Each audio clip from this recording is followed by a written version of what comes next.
Mobilidade Urbana, com Manuel Paiva.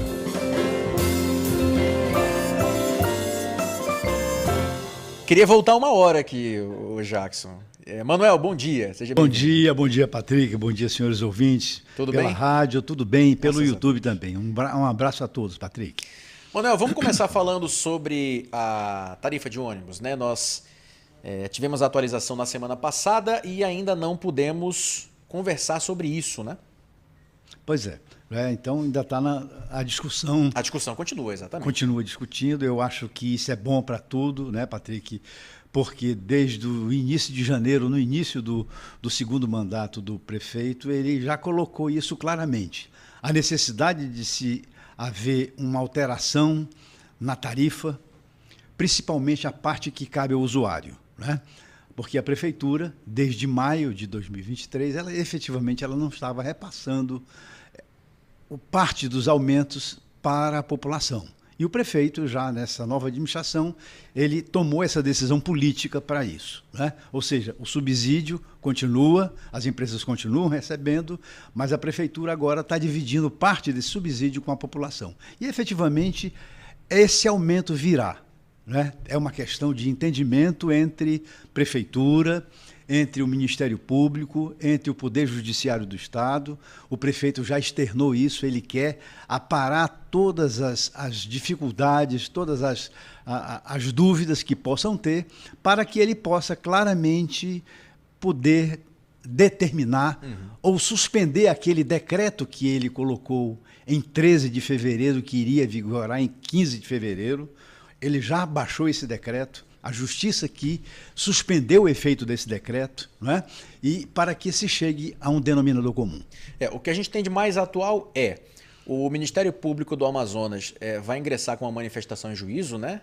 Anunciada essa decisão na última sexta-feira, na sede do MP, durante uma reunião com representantes do município, do Instituto Municipal de Mobilidade Urbana e do Sinetran, né?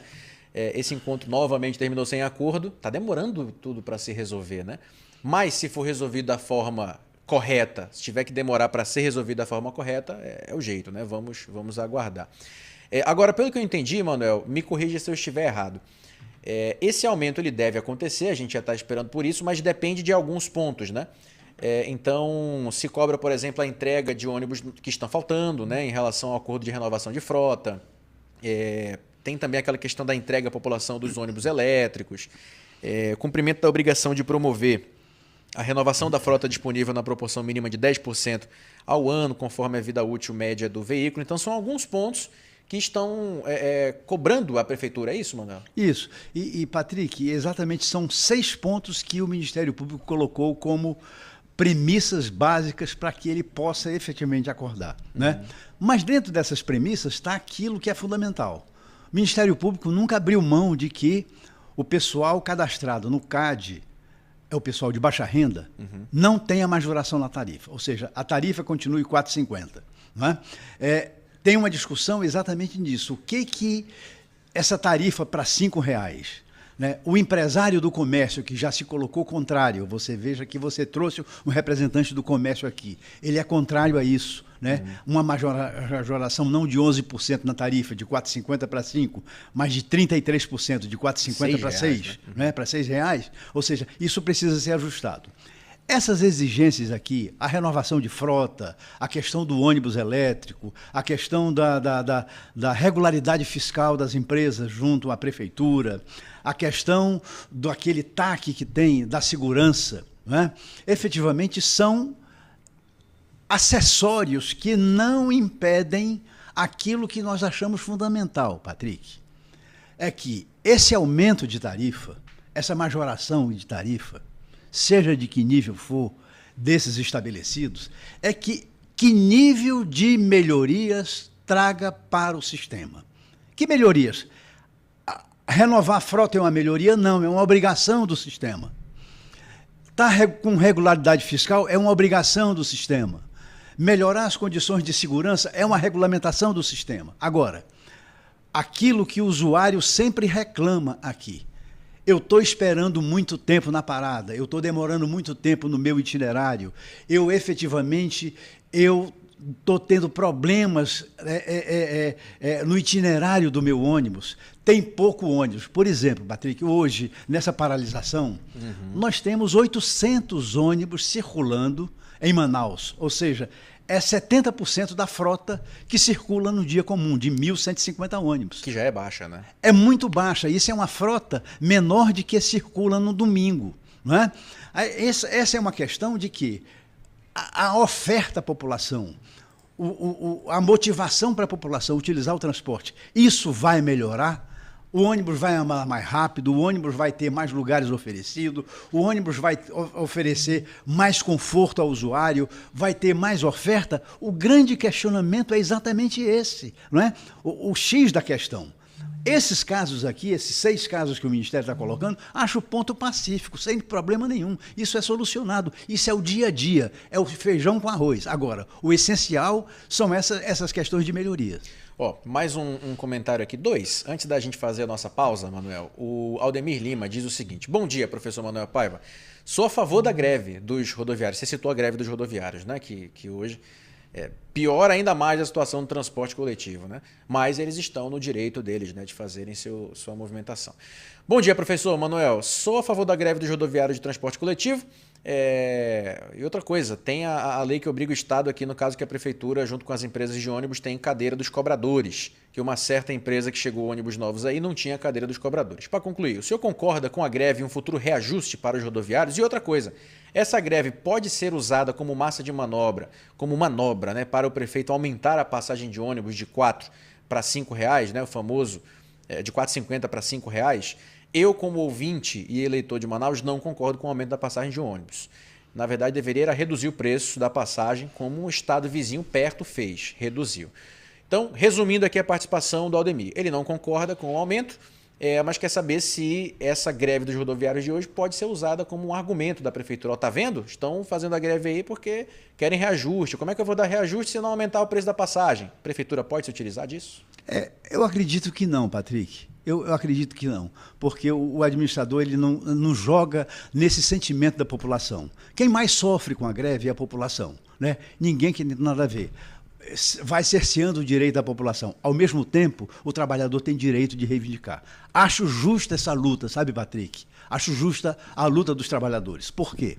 Porque eu não sou contra a modernização através da tecnologia. A mão de obra do cobrador, da cobradora, a chefe de família. Isso historicamente, no Brasil, é uma atividade que, ao longo do tempo, algumas cidades já adotaram, já excluíram o cobrador. Ao mesmo tempo, sabe, Patrick, essas cidades tomaram algumas providências. Por exemplo, né, hoje, integralmente, eu vou lhe dar um exemplo, Curitiba. Toda tarifa de Curitiba já permite aquilo que o Ministério Público está cobrando do poder público, seja totalmente digitalizada. Ou o cartão, ou pelo cartão de débito, pelo cartão de crédito, pelo cartão do operador, ou seja, a facilitação do troco, a facilitação do pagamento, que facilita no embarque e desembarque. E aí, facilita para que o motorista possa operar. Olha, Patrick, eu vou lhe dizer uma coisa. Esse modelo a Europa já faz desde a década de 80. Modelo sem cobrador. Sem cobrador, sem cobrador. Mas tudo automatizado. Pois é, e esse é o ponto que eu queria tocar com você. Porque será que esse não é um caminho sem volta e que talvez a gente só esteja postergando? Uma coisa são os trabalhadores lutarem pelo aumento salarial, né, completamente entendível, né? Pois todo mundo quer um aumento salarial, né? As coisas ficam caras com o decorrer dos anos. Outra coisa é a questão de se manter um cobrador. A gente sabe que, historicamente, a tecnologia vai aumentando, algumas profissões vão sendo extinguidas. Acontece, né? Será que esse não é o caso do cobrador, Manuel? A gente vai chegar, inevitavelmente, no ponto em que cobradores não existirão mais no transporte coletivo. Não tenha dúvida, Patrick, como também já não existe na Bélgica, não existe na Alemanha, não existe em Portugal, não existe na França, né? O ônibus não tem cobrador, é tudo automatizado. E nós chegaremos aqui também. Curitiba também, a maioria da frota não tem o cobrador, a figura do cobrador. Por quê? Mas o sistema comporta a modernidade. Existe a facilidade de se fazer, a facilidade de usar o Pix, usar o cartão de crédito, o E cartão o nosso de hoje débito. não comporta. Ele não comporta, ele comporta o cartão do Sinetran. Aquele cartão do Sinetran. Sim. Muitas vezes, para recarregar, a dificuldade que as pessoas têm no próprio T1, no T2, T3, onde se faz a recarga, a dificuldade, olha, não está aceitando o cartão tal, o cartão de crédito, o cartão de débito. Ou seja, isso tem que ter acessibilidade. Agora, você veja, dia de domingo aqui em Manaus, a maioria da frota já circula sem cobrador. Não é? Tá certo? Eu defendo de que, do jeito que está, atrasa a viagem, toma a atenção do motorista, é um risco de segurança viária, porque você imagina o cara entrar numa tarifa de R$ 4,50, o cara entra com R$ 5,00 e os 50 centavos. E a questão do troco. O cobrador sempre foi o amenizador desse conflito que era o que é o troco. E só entende isso quem conta o dinheiro para pagar a sua passagem. O quanto é importante 50 centavos. Né? Então, esse é o aspecto de que nós temos que facilitar. Bom, Né? para a gente fechar esse primeiro momento nosso, Manuel, só fazer o registro do ouvinte, Orlando César diz o seguinte: Manuel, bom dia. Na verdade, isso é oportunismo de todos, tanto da prefeitura quanto dos empresários. Acho que você disse isso, não é, Orlando? Saiu aqui empréstimos. O transporte coletivo é muito ruim em todos os sentidos, até mesmo no trajeto, que demora muito, e a prefeitura não melhora as condições para os usuários. Sobre os ônibus elétricos, o prefeito diz ser inviável após ele ter gasto milhões com os que ele comprou. Os elétricos são o futuro de modelos de transporte. Sobre a greve, acabar com o cobrador de ônibus é desempregar essa função fundamental nos coletivos de como é operado hoje, porque o motorista ficar dando troco e dirigindo vai demorar mais ainda. Agora, se modernizar tudo e acabar com a utilização do dinheiro, isso vai tirar a dupla função do motorista. Em vários países, a função do cobrador não existe mais. E o Almeida manda pra gente o seguinte: bom dia, eu visitei 11 países na Europa, realmente não tem cobrador. O motorista fica em uma cabine isolado. Então, corroborando com o que você disse pra gente, né, Manuel? Vamos fazer uma pausa rápida, são 9 horas e 20 minutos, gente. Daqui a pouco a gente volta a trazer mais informações sobre mobilidade urbana.